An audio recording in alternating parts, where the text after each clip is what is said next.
नमस्कार साहब। सबसे पहले तो कल जो मुख्यमंत्री जी ने अपनी कैबिनेट में अनाउंस करा है,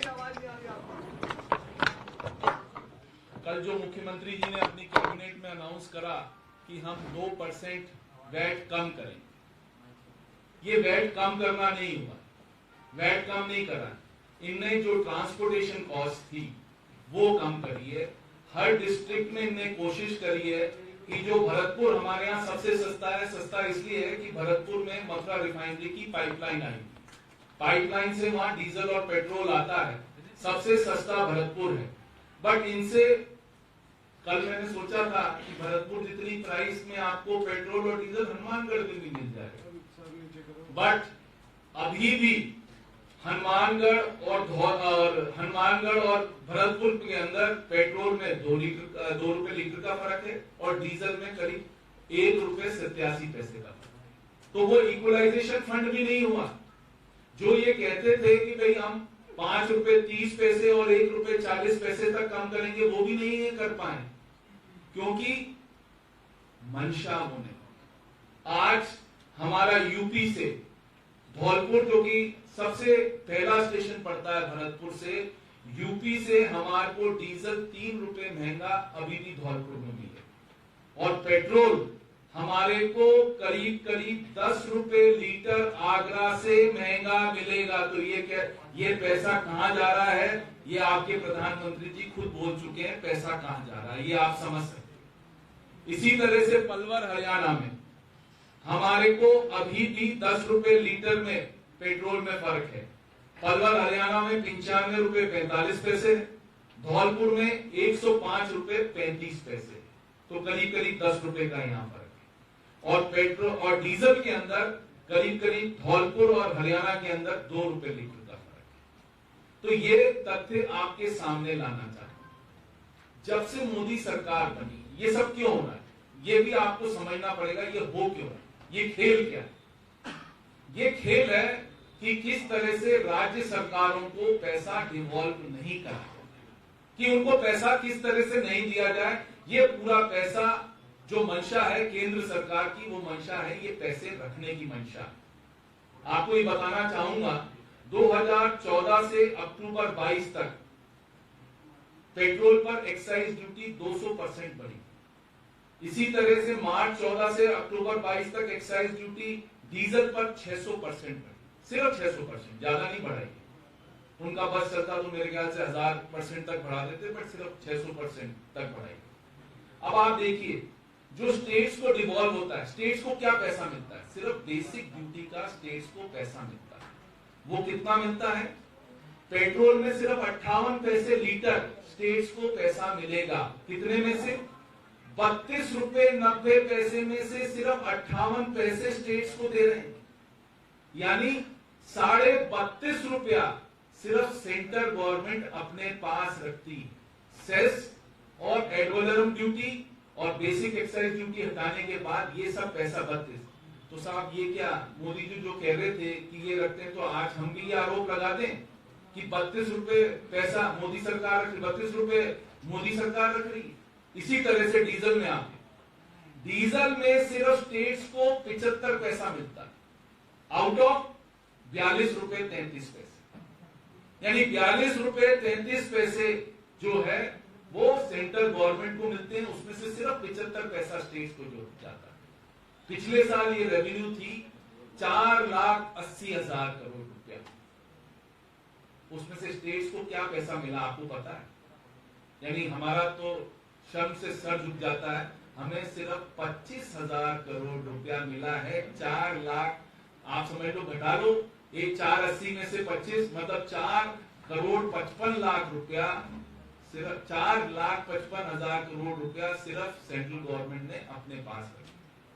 और इसमें कैग की भी एक फाइंडिंग है। कैग ने लिखा है ये जो सेस का पैसा है, जो उन्होंने सेस लगाया था, सेस इसीलिए लगाया था कि जिससे कि स्टेट्स को उनको पैसा नहीं देना पड़े।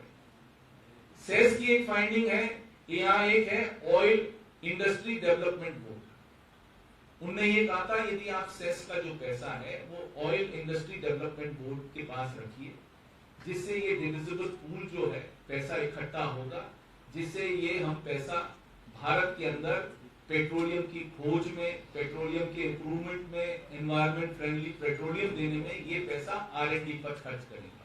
बट ये पैसा OITD को एक पैसा भी नहीं मिला पूरे 10 साल के अंदर। ये पैसा सब केंद्र सरकार ने अपनी योजनाओं में इस्तेमाल करा। एक चीज और कहना चाहता हूं, जो बीजेपी सरकार कहती थी कि भाई इनने बजट में कहा हमने बीमारू प्रदेश बना दिया, पिछली सरकार ने बीमारू, ये बहुत वर्ड यूज करा हमने बीमारू प्रदेश। बीमारू की मतलब लैंग्वेज नहीं समझते, बीमारू का मतलब था सिक इंडस्ट्री, और सिक इंडस्ट्री का मतलब होता है you are in a debt trap. आज हम अपने डेट ट्रैप में नहीं है। राजस्थान ऐसा स्थिति में नहीं है, डेट ट्रैप में नहीं है। आज आपने कल 1500 करोड़ रुपए की छूट दी है वैट की वजह से। ये उनका सरकारी आंकड़ा है, मेरा आंकड़ा नहीं, सरकारी आंकड़ा कह रहा है हमने 1500 करोड़, 65,000 करोड़ का ऑलरेडी डेफिसिट है। आपने 1500 करोड़ की और दे दी, 67,500 हो गया।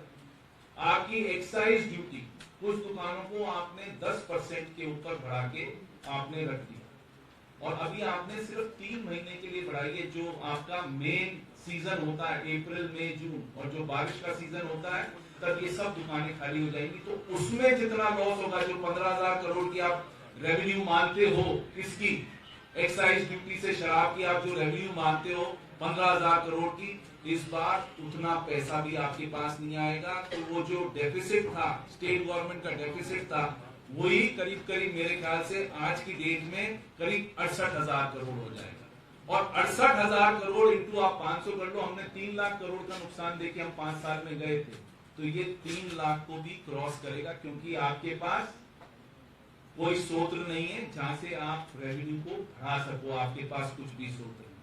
तो इनकी कथनी और करनी में आप किसी को भी क्रिटिसाइज कर सकते हो, बट कथनी और करनी में इस बीजेपी सरकार का बहुत ज्यादा डिफरेंस है। तो ये मैं आपको बताना चाह रहा हूं कि किस तरीके से ये स्टेट गवर्नमेंट्स का जो पैसा, स्टेट गवर्नमेंट्स को वैट क्यों बनाना पड़ा, राजस्थान गवर्नमेंट को वैट क्यों बढ़ाना पड़े, क्योंकि हमारे को डिविजिबल पूल से पैसा ही देना बंद कर दिया, हमारे को एक्साइज ड्यूटी से पैसा ही देना बंद कर दिया। तो हमारे पास ऑप्शन ही नहीं था।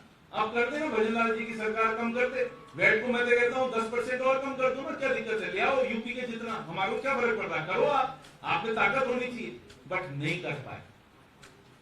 वो क्यों नहीं कर पाए?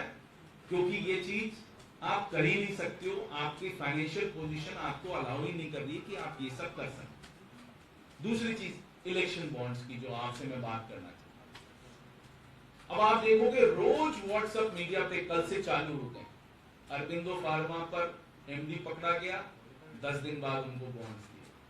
डिफरेंट कंपनीज, आपने देखा इसमें अंबानी और अडानी का एक भी नाम नहीं। वो क्यों नहीं? क्योंकि उनकी शेल कंपनीज ने बॉन्ड्स खरीदे, जहां पर उनके कोई ना कोई डिस्ट्रीब्यूटर, डीलर कोई भी होगा, उसने बॉन्ड्स खरीद के सरकार को दिए, जिससे उनको ये नहीं लगे कि अडानी और अंबानी से पैसा है। ये 1 या 2 दिन में आपको पता पड़ जाएगा शेयर होल्डिंग किसकी है, कौन कहां से एफिलिएटेड है, सब आपको पता पड़ जाएगा।